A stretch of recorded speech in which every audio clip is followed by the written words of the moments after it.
Bien plus dangereuses et contagieuses que le VIH-Sida et beaucoup d'autres maladies, les hépatites B et C notamment sont responsables de la morbidité qui touche plusieurs dizaines de milliers de personnes chaque année au Bénin. Leurs causes sont multiples. Il y a des causes infectieuses et dans les causes infectieuses, vous pouvez distinguer les causes virales et les virus. Il y a aussi ce qu'on appelle les virus alphabétiques. C'est ça de A jusqu'à E. Il y a des virus qui sont des virus non alphabétiques qui sont responsables aussi d'une inflammation du foie. Exemple de virus non alphabétique, c'est ce qu'on appelle les virus du groupe herpès, c'est-à-dire herpès simplex virus, varicelle zoster virus, d'accord, le cytomégalovirus par exemple, et même le virus de l'HIV, du virus de sida. Après ça, il y a ce qu'on appelle les causes toxiques. Et quand je parle de causes toxiques, j'aborde en même temps la consommation d'alcool.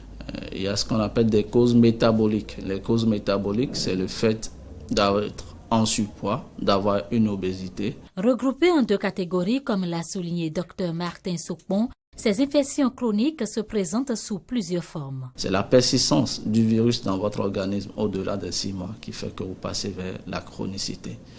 Vous sentez la fatigue, vous sentez comme une grippe, vous avez un peu de fièvre. Et après, ça vient ce qu'on appelle la phase itérique, où vous avez vraiment les yeux qui sont jaunes. Et quand on dose les enzymes que sécrète le foie, qu'on appelle les transaminases, c'est généralement des transaminases qui sont à 10 fois supérieures à la normale. Et là, vous faites la phase aiguë, l'organisme se dépend, le système immunitaire se met en place et vous arrivez à vous débarrasser du virus au bout de 6 mois. Alors, si ce processus ne se passe pas, vous passez à la chronicité et vous portez le virus au-delà de 6 mois. Selon une étude récente réalisée par le professeur Kodjo, 8,8% de personnes sont atteintes de l'hépatite B. Quelles sont donc les voies de contamination?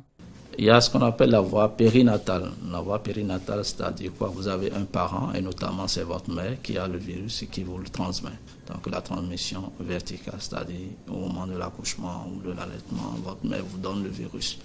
La deuxième voie de contamination, c'est la voie sexuelle. La troisième voie de transmission, c'est la voie sanguine. Donc les sujets exposés, c'est beaucoup plus les toxicomanes, ceux qui font les injections de drogue. Les transfusiers chroniques, c'est-à-dire aussi ceux à qui on fait l'hémodialyse, les insuffisants rénaux et autres.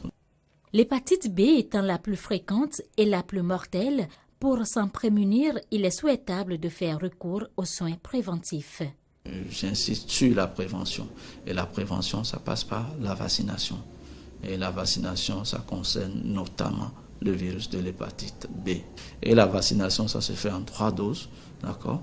La première dose, au moment où vous le faites, vous renouvelez à 1 mois et vous renouvelez à 6 mois pour être sûr que votre organisme va fabriquer les anticorps pour pouvoir vous protéger. Le traitement des différentes catégories d'hépatite diffère selon la virulence du mal. Si l'hépatite C peut être éliminée suite à un traitement de 90 jours, l'hépatite B, par contre, nécessite un traitement à vie en attendant la mise au point de vaccins antiviraux capables d'éliminer le virus.